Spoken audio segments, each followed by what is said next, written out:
Hello, this is Brandon Christy, President of Retirement Benefits Institute. Today we're going to talk all about your TSP loans. As you know, the TSP is a retirement savings plan that allows you to invest a portion of your paycheck, typically, but not always, before taxes are withheld. But what happens if you need to access the money prior to retirement?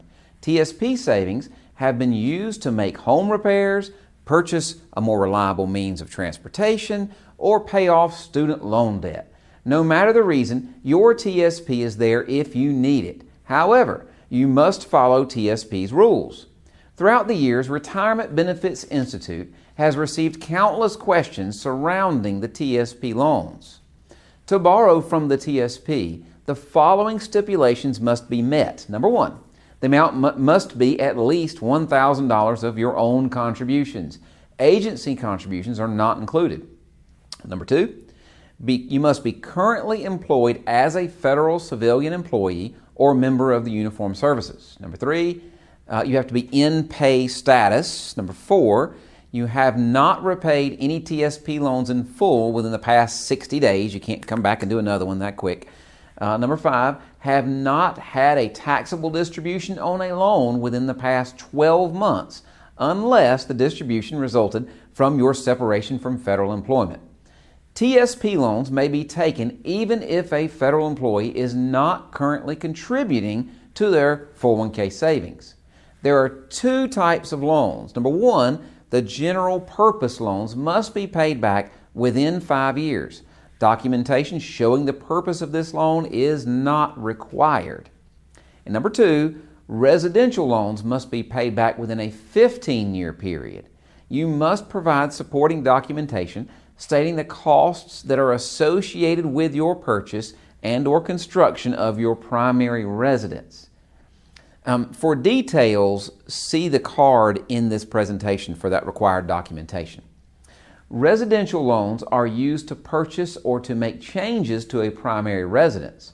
To apply for either a general purpose loan or a residential loan, you should complete Form TSP 20, the TSP loan application.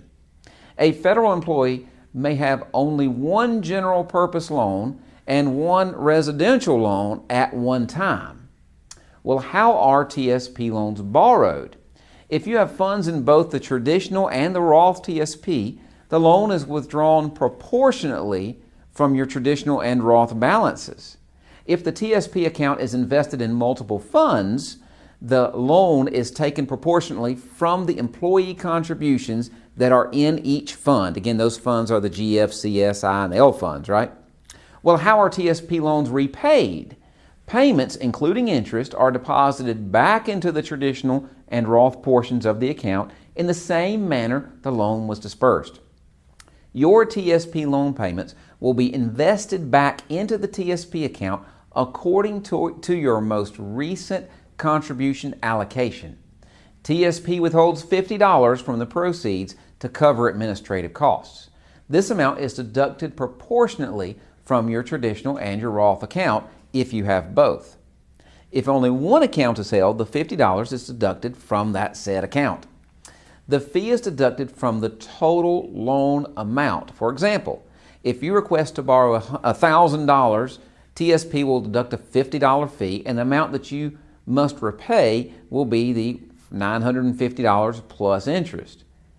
What if my loan isn't paid off by the time I retire, you ask? Great question.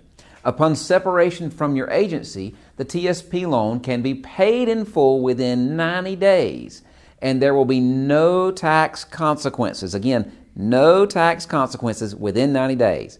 If the TSP loan is not paid in full by the end of 90-day period, the remaining balance will be treated as a distribution and is therefore taxable. For example, Susie borrows $10,000 from her TSP while she was working. Throughout the remainder of her career, she made payments to the loan, reducing the balance to $8,000. 30 days after retirement, Susie wrote a $2,000 check to her TSP loan. This left $6,000 unpaid. TSP deemed $6,000 to be a distribution and will send her a 1099 so she can pay tax on that distribution. Note, if you are under 59 and a half years old, there may be a 10% early withdrawal penalty. The 10% early withdrawal penalty may be avoided if you separate from federal service in the calendar year you reach age 55 or older. TSP does not allow any withdrawals to be processed from your account until all TSP loans are closed. When it comes to retirement savings, knowing the ins and outs of the TSP is critical. Laws change from time to time, and in order to be a good steward of your own money, clarity is key. We know how hard it is to learn the main details of federal benefits and have helped thousands of federal employees gain clarity about retirement. When you gain clarity on what your benefits are, then you can easily say, I'm ready to retire. Retirement Benefits Institute is happy to assist you with your retirement benefits and your paperwork. Call us at 877-864-1145. We'll be glad to help you. You'll also see a card in this video. Click to get help, and you can have an opportunity to engage us to help get federal benefits numbers, to calculate your pension, to provide one-on-one consultation if you need that. Whatever you need, we are glad to help you finish that line successfully. We know it's challenging. After dealing with so many federal employees, we understand all the ins and outs that you are facing, and we're here to help. Reach out to us today. Thanks.